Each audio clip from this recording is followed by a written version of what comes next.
Hey, salut les amis, la pêche, la patate, la gouache, j'espère que vous allez bien, Aujourd'hui, on va aller faire un tour chez Inokin. Inokin, c'est une société qui a l'habitude de faire du matos débutant et du bon matos débutant. Je suis assez fan de leur gamme de produits. Aujourd'hui, on va parler d'un produit, la version 2 de ce produit, c'est l'Endura T18. C'est une boîte comme ça, blanche. À l'intérieur, vous trouvez bien sûr votre Endura qu'on connaissait déjà, qui est déjà sorti il y a un an et demi maintenant, qui est un très bon matériel. Je parle de la première Endura du nom, l'Endura 1, on va l'appeler comme ça, qui était déjà un très bon matériel à l'époque, tirage serré, des résistances de très bonne qualité, avec une vape un petit peu chaude tout en restant sur un tirage serré, donc plutôt cool. Durée des résistances plutôt dans les 3 semaines, avec des liquides naturellement pas trop gras, on est sur un matériel pour débutants. Bonne restitution des saveurs, bonne restitution de vapeur, donc un très bon matériel.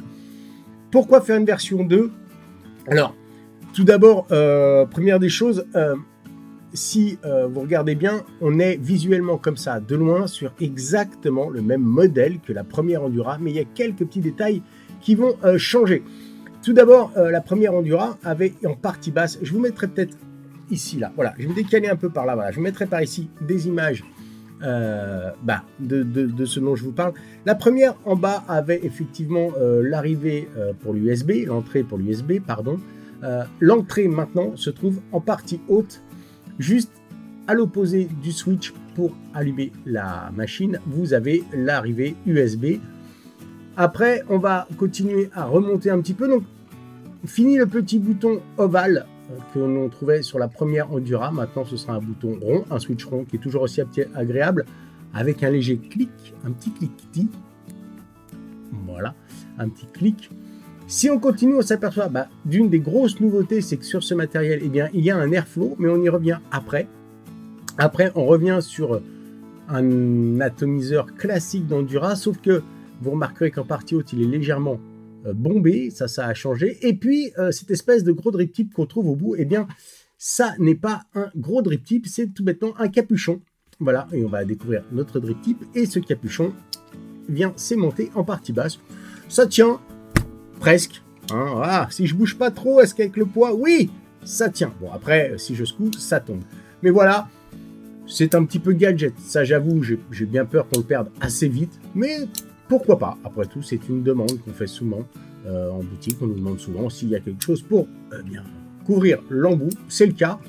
Donc, pourquoi je reviens tout de suite et après, je vous parlerai, il y a encore une modif, mais qui ne se voit pas comme ça à vue d'œil. Pourquoi je reviens sur l'airflow ? Important, l'airflow n'est pas sur l'atomiseur. Je m'explique.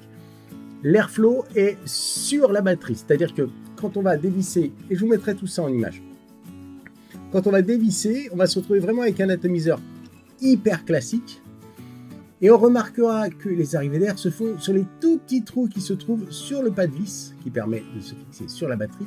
Eh bien, ces 2 petits trous d'air vont venir correspondre avec l'airflow qui se trouve sur la batterie, voilà, qui est sur la bague, qui s'ouvre et qui se ferme. Donc, ça veut dire que si vous prenez cet atomiseur seul et que vous le mettez sur une box, tout ce qui est plus classique, ou sur une batterie beaucoup plus classique, un tube, eh bien, vous allez vous retrouver avec un airflow hyper serré, malheureusement. Voilà, je vous montre. Alors, je vais baisser la puissance, parce que 80 watts sur une résistance à 1,6, ça ne va pas le faire. Je vous mettrai toutes les spécificités toujours ici, là, voilà. Hop, je vais me mettre à 10 watts, c'est bien 10 watts. Je vais me mettre à 10 watts. Allez, 12,4.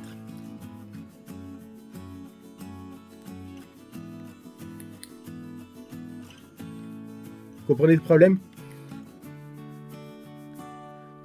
En fait, j'ai pas d'air qui arrive.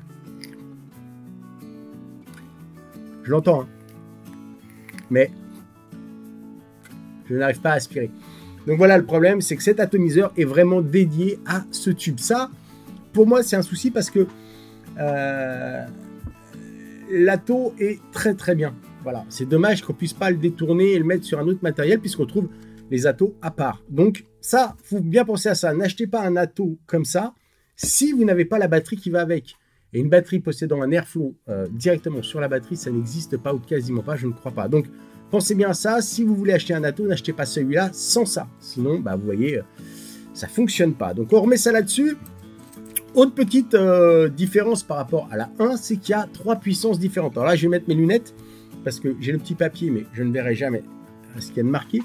On a 3 puissances. On a une de 10,5 watts, 12 watts et 13 watts,5.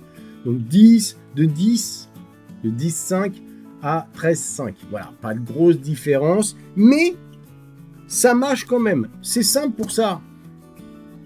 Toute cette cigarette électronique est hyper simple. Il n'y a rien de compliqué pour ça. C'est simple, il suffit de l'éteindre. Alors, pour l'allumer et pour l'éteindre, chez Endura, chez Inokin plus exactement, c'est toujours 3 pressions. 1, 2, 3, et on l'éteint. Une fois qu'elle est éteinte, vous restez appuyé sur votre bouton, le Fire, et ça va faire défiler les puissances.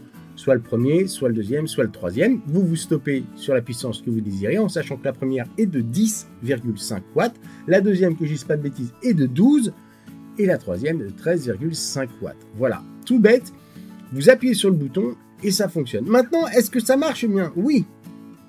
Je l'ai éteinte. Il faut la rallumer une fois qu'on l'a sélectionnée. Là, je suis sur la puissance la plus forte, 13,5 watts.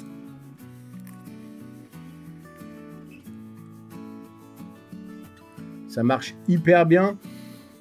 De toute façon, ce matériel, déjà à l'origine, pendant que je revisse mon truc, hop, déjà ce matériel à l'origine fonctionnait hyper bien. Donc voilà, c'est pas une nouvelle découverte, c'est vraiment bien, ça marche terriblement bien. C'est vraiment top, rien à dire.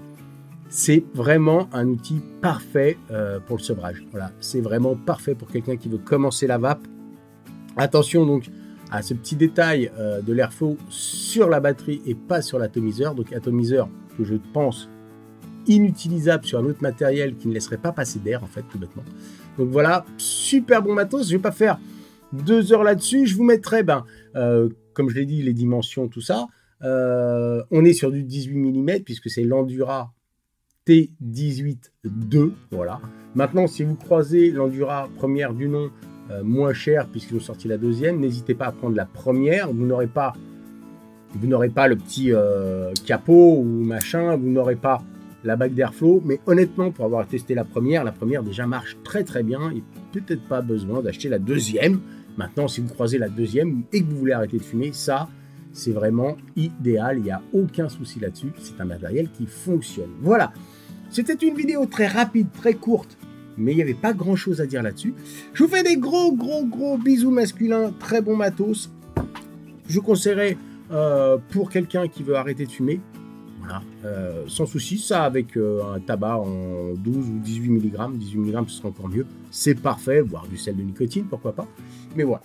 Je vous fais des gros bisous masculins, n'oubliez pas, nous sommes la résistance, et comme je le dis toujours, petite barre pour le départ. Ah, j'ai oublié d'allumer la box, mais non, elle est à 12 watts, c'était le fail de fin de vidéo, je le garde, comme ça, tel quel.